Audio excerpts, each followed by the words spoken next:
शुरू के थोड़ा फ्रेश वगैरह होना हो तो उतार करके वहीं पर बैठा के पानी उनी फ्रेश व्रेश सब करवाए।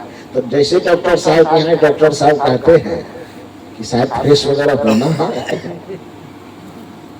तो मैंने कहा कि जिस हनुमान को लाने के लिए आप हम लोगों को भेजे थे, त्रेता युग में जो हनुमान था ना, उस हनुमान को राम जी ने इतना ही कहा था कि जाओ सीता जी का पता लगा के आना, इतने कह के भेजा था।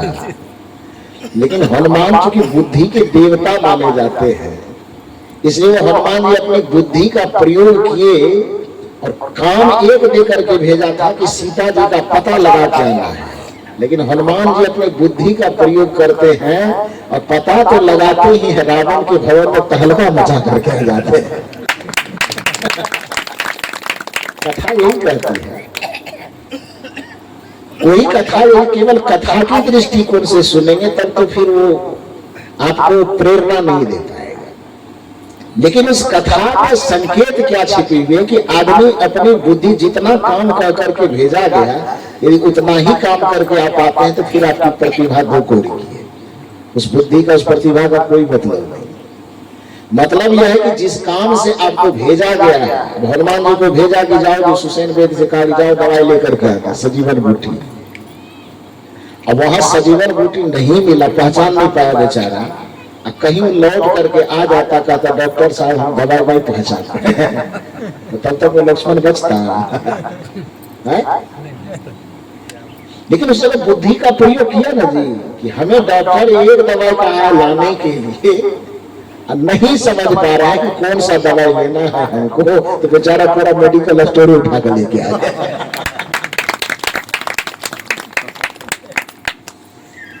ये कहानी यह नहीं कहती कि आप ये पहाड़ उठा लीजिए, ये कहानी यह कहती है कि जिस किसी उद्देश्य को देकर के कहीं आपको भेजा गया है, उस उद्देश्य से जुड़ी हुई जितनी बातें हो सकती है, यदि आपको एक काम कहा गया और उससे जुड़ी हुई 100 बातें हो सकती है, तो उन सब कामों को आप निपटा करके आने की कोशिश कीजिए। तो मैंने डॉक्टर साहब से कहा कि राम जी ने उस समय में हनुमान का चुनाव किया था और अभी के समय में आपने जिस मित्र का चुनाव किया वो हनुमान से बुद्धि में कम नहीं है, आपका आधा अधूरा काम करते हुए आया है। बड़ा सुंदर से एक बार उनके लिए जोरदार ताली बजा करते हुए तो रात में ला रहे थे। लाने के क्रम में मैंने देखा कि 10-15 महिलाएं गुलाब वाला साड़ी पहन करके हाथ में डंडा लिए आगे से गुजर रही थी। तो मैंने उनसे पूछा ये लोग कौन है, तो उनको हंसी आई और हंसते हंसते उन्होंने कहा साहब ये लोग लोकल कमांडो है। मैंने कहा सो हम लोगों को भी कुछ कहेगा कहा नहीं कहता। यहाँ के पंचायत स्तर पर इन लोगों को मिली हुई है, ड्यूटी मिली हुई कि आप सड़क सड़क गांव गांव घूमिए, ताकि कोई दारू पालो पीने वाला मिल जाए तो उसका स्वागत बढ़िया से कर दीजिए।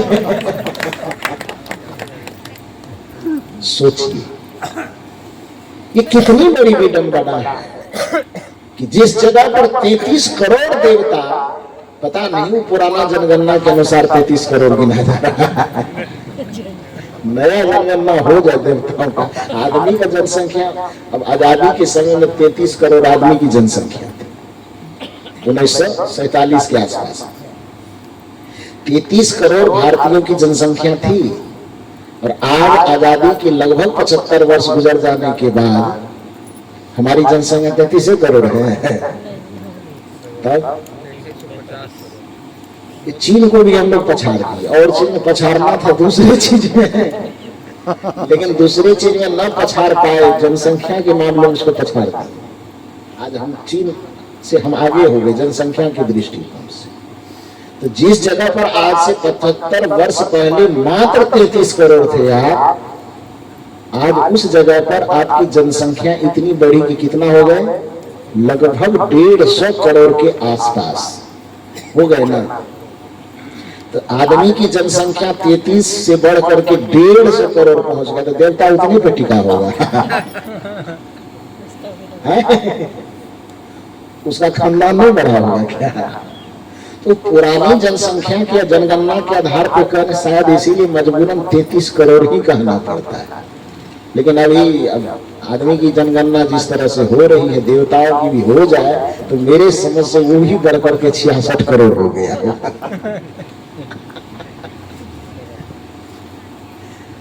तो खैर जो भी हो, जिस देश में 33 करोड़ देवता की बड़ी कल्पना है, उस देश में आपके हाथ से दारू का बोतल गिराने के लिए, जिस देश में मंदिर चौराहे चौराहे पे मंदिर खड़ा है, कहीं राम का, कहीं शिव का, कहीं और किसी का, कहीं और किसी का, जिस देश में ऋषि प्रधान और कृषि प्रधान देश कहा जाता हो जिस देश को, उस देश में आपके हाथ से दारू को छुड़ाने के लिए, आपके हाथ से दारू का बोतल दूर करने के लिए आपके घर के महिलाओं को रात के समय में डंडा लेकर के सड़क पे घूमना पड़े। सोचिए कि आप किस भगवान के देश में, सोचिए जरा कि आप किस मंदिर वाले देश में, जरा सा सोचिए कि आप किस ऋषि प्रधान देश में, सोच करके देखिए कि आप किस धर्म प्रधान देश में जी रहे हैं।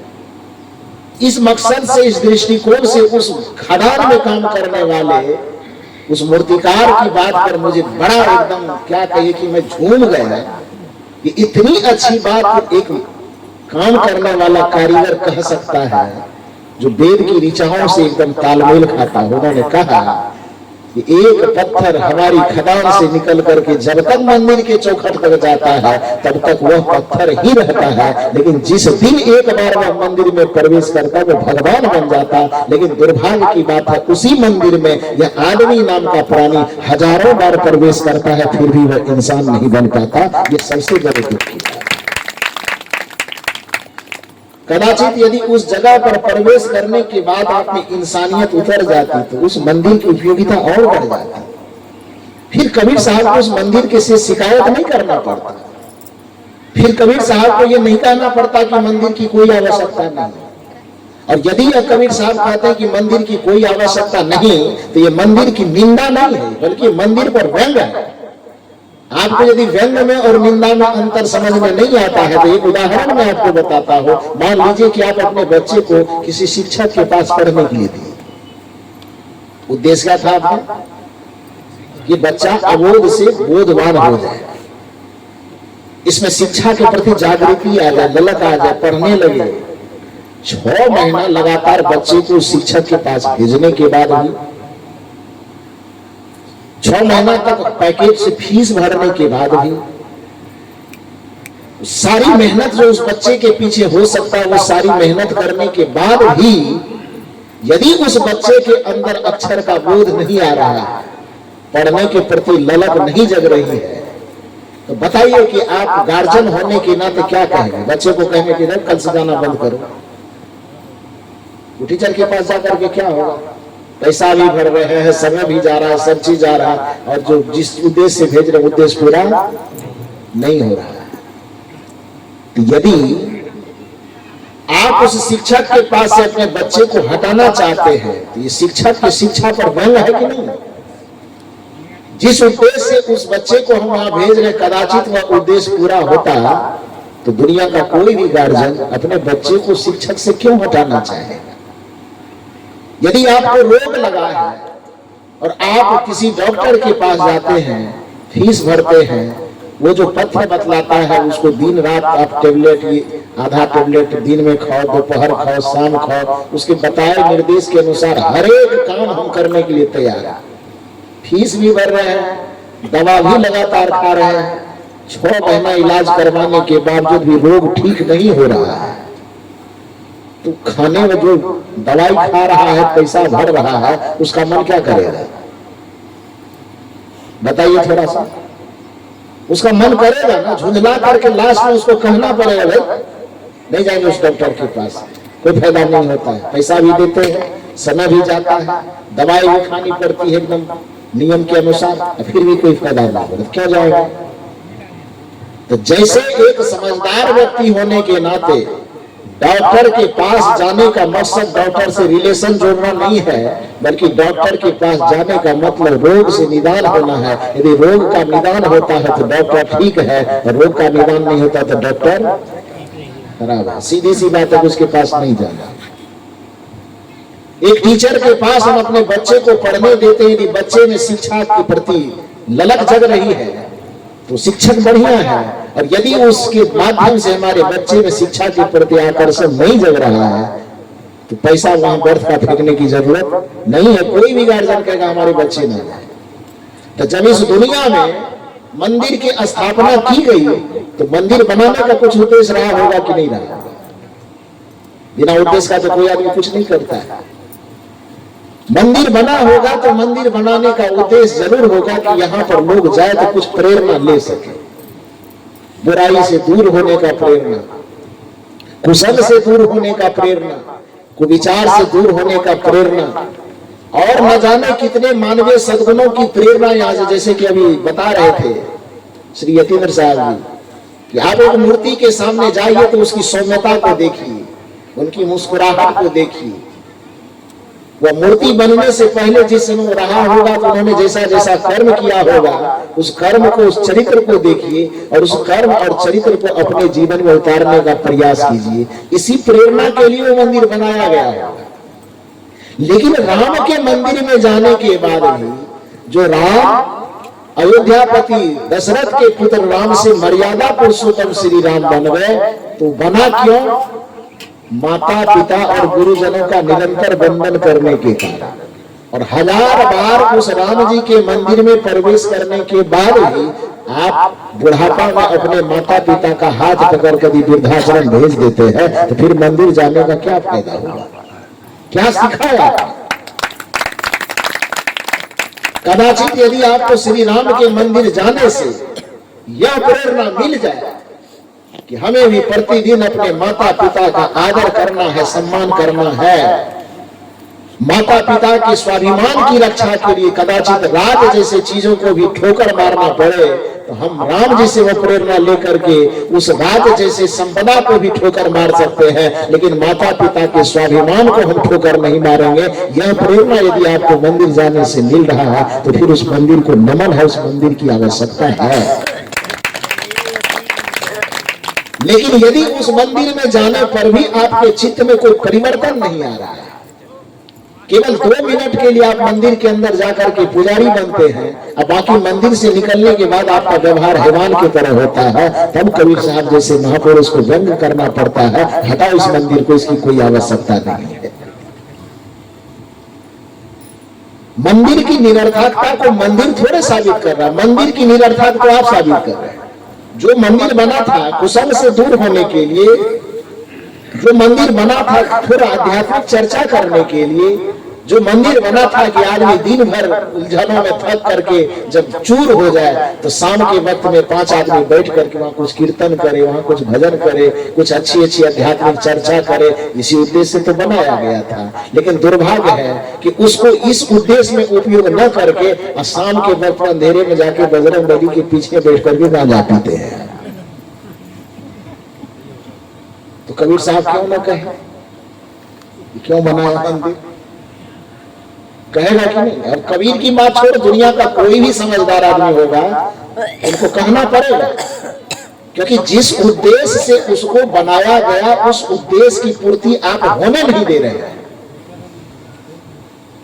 राम जी की मूर्ति इसलिए बनाई गई कि उनको देख करके कम से कम उनसे चरित्र से प्रेरणा ले सके कि प्रातः काल उठी के रघुनाथा माता पिता गुरु ना बने। ये काम तो आपने किया नहीं, बस केवल फूल चढ़ा दिए, अगरबत्ती दिखा दिए, समझ ले कि पूजा हो गई। एक पूजा करने वाला व्यक्ति जब मंदिर जाता है, एक भजन में आता है, मैं तो मंदिर गया पूजा आरती की, पूजा करते ही मन में ख्याल आ गया। मैं तो मंदिर गया पूजा आरती की, पूजा करते ही मन में ख्याल आ गया। क्यों ख्याल आया?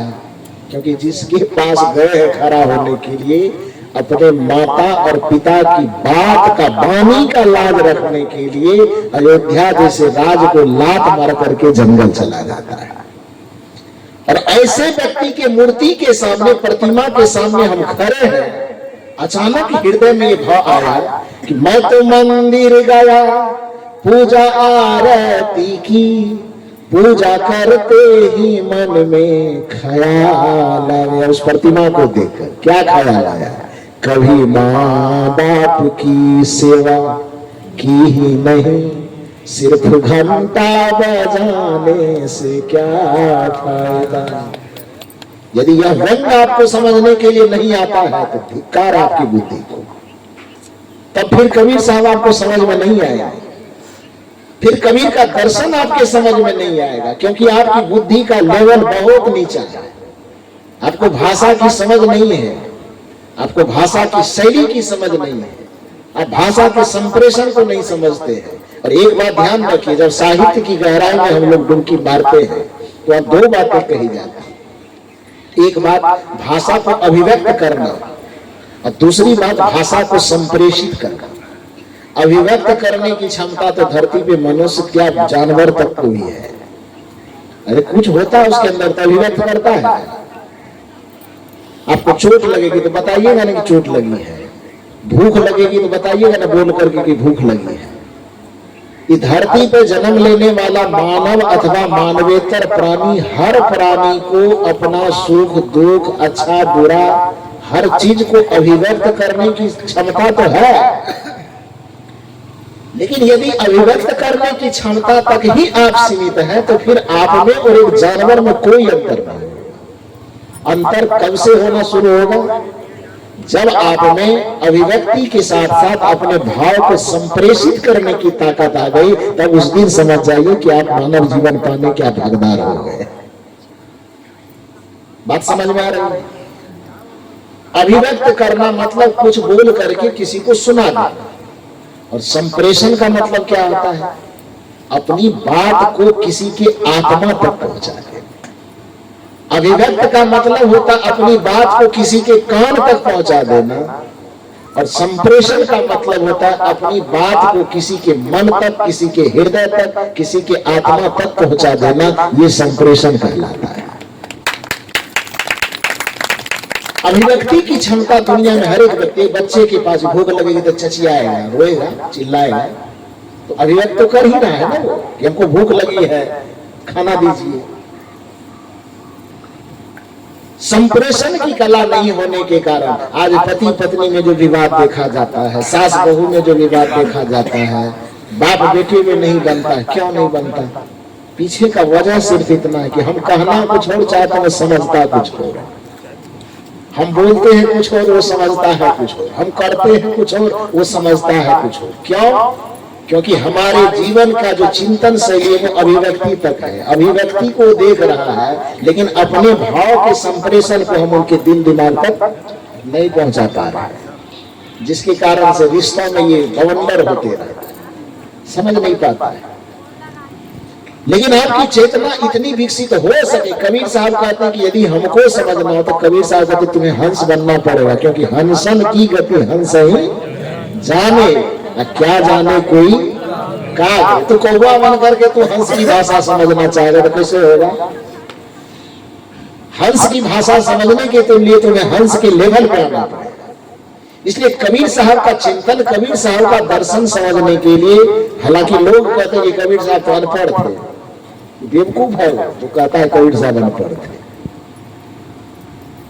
जिस भाषा को आज आप बोल रहे हो उस भाषा को पैदा करने वाले कबीर साहब है। गजब करते हो यार, तू कहते हो अनपढ़ है, उस भाषा को रट करके तू कहता है कि हम विद्वान हैं।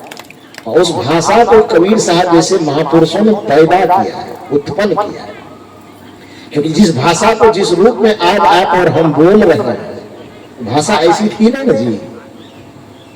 भाषा के कम से कम 6 संस्करण हुए। संस्करण समझते हैं? संशोधन, जैसे संविधान बनता है या कोई नियम बनता है, उसमें गड़बड़ी नजर आ जाती है तो उसको संशोधित करते हैं।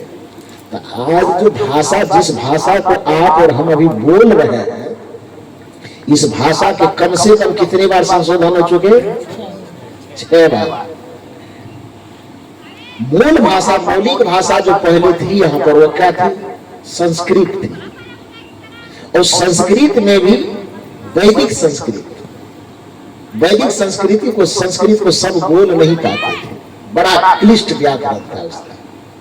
तो वैदिक संस्कृत का सबसे पहला संस्करण हुआ जिसको लौकिक संस्कृत कहा गया। क्या कहा गया? लौकिक संस्कृत, मतलब लोक में प्रचलित होने वाला संस्कृत। रामायण जो लिखा हुआ है, महाभारत जो लिखा हुआ है, वो वैदिक संस्कृत में नहीं लिखा हुआ है। वेद वाला संस्कृत यदि आपके सामने पलट करके रख दिया जाए तो हम लोगों का कभी कभी छक्का छूट जाता है भाई। इतने लंबे लंबे वाक्य होते हैं, उसका छंद मात्रा ऐसा होता है कि कभी कभी एक ही वाक्य को समझने में 2-2, 3-3 दिन माथा दर्द करता है। तो